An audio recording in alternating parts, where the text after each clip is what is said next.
hypocrisy. London has seen massive protests against Israel. I mean, they've been so anti-Jewish, in fact, that police ordered one Jew to leave or they'd arrest him because the mob would go nuts. You are quite openly Jewish. This is a pro-Palestinian march. You choose to remain here because you are causing a big trouble.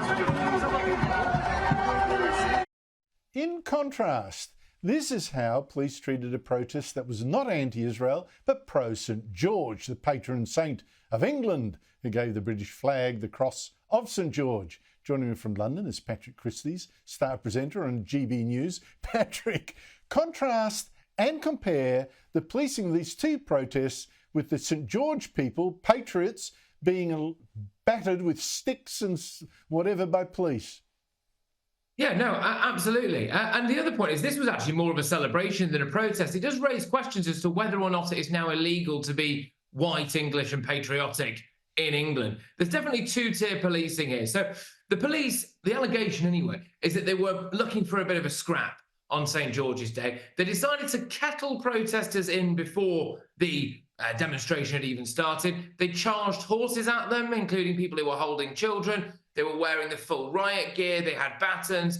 They also, and this is an important thing as well, issued a Section 60 AA order, which is the removal of face coverings. No face masks were allowed at this particular event. However, when you have the pro-Palestine protest, everyone's got their face covered. Everyone's there waving a variety of different flags. We've had people waving the Al-Qaeda flag. We've had people waving the flag of the Taliban. We've had people waving the ISIS flag, all of the while with their faces covered. The police decided to storm into a pub full of people drinking on St. George's Day. Those people were singing things like "I'm England till I die." Let's contrast that with the fact that the police have had fireworks fired at them by the pro-Palestine mob. Like I said, you've had people waving the flag of Al-Qaeda, openly calling for jihad on the streets. But if you wave the St. George's flag and sing "I'm England till I die," then you get nicked. And I think there really is quite a big problem there, isn't there? Well, explain that to me. Why would that be? Well, I think the allegation is that the police are more afraid of essentially, if you've got a bald head and a bulldog tattoo on your arm and you might support a football club like Millwall, they don't really care about whether or not they rough you up a bit. But if they do get involved with the pro-Palestine protest, they could be called Islamophobic, and that is a massive problem for them. They can't possibly have that. And I think, is a major issue. They could be racist, and that's the end of the story. That's the end of the career. Look, a curious thing, Patrick. Buckingham Palace is refusing to release a report into allegations that Meghan Markle, wife of Prince Harry, bullied royal staff back when the couple still lived on palace grounds. What's going on here? Yeah, this is massive, okay? So there is a metaphorical bomb currently sitting in a safe in Buckingham Palace.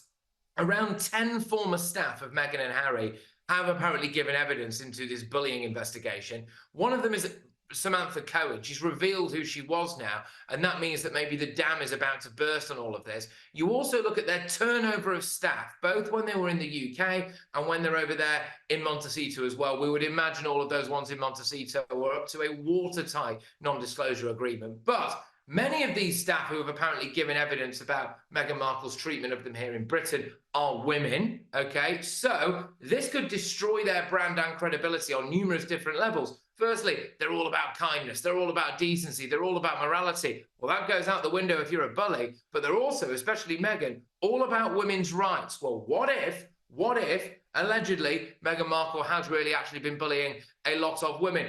Look, Meghan released a new jam, didn't she? And the thought here is that she might be in a bit of a pickle over this, Andrew, if you'll excuse the pun. Gee, I know they don't want to, add fuel to the fire of the relationship with Meghan Markle and Harry, but seriously, it must be so tempting to say, let the report get out and let the chips fall where they may. But anyway, discretion, etc., etc. Patrick, really bizarre scenes in London when 5 military horses, one, very sad, was bloodied, clearly injured by running around as it did, went amok in the streets. What's the story here? Yeah, well, I woke up yesterday and I thought it was the apocalypse, Andrew. I saw a bloodied white horse charging through the streets of London, another one alongside it. But yeah, around 7 household cavalry horses were on a routine exercise. Apparently, they got spooked by some construction work taking place. They caused mayhem. They dispatched their riders. They were running into traffic, running into buses, running into people. Obviously, one of them, we understand the horse is fine now, but one of them did cut itself. It has, however, raised questions by the usual animal rights brigade saying, look, are these horses just kind of ornaments for posh people that now shouldn't be anywhere near a city centre? Is it right for them to be ridden around the streets of London? The horses were rounded up, but not after one of them managed to actually run for a grand total of 6 miles. So, but yeah, everyone apparently is fine now. Everyone, including the horses, is apparently fine now. So that's good. Well, the horses seem to enjoy the gallop in the streets, so there you go. Who doesn't enjoy a gallop in the streets?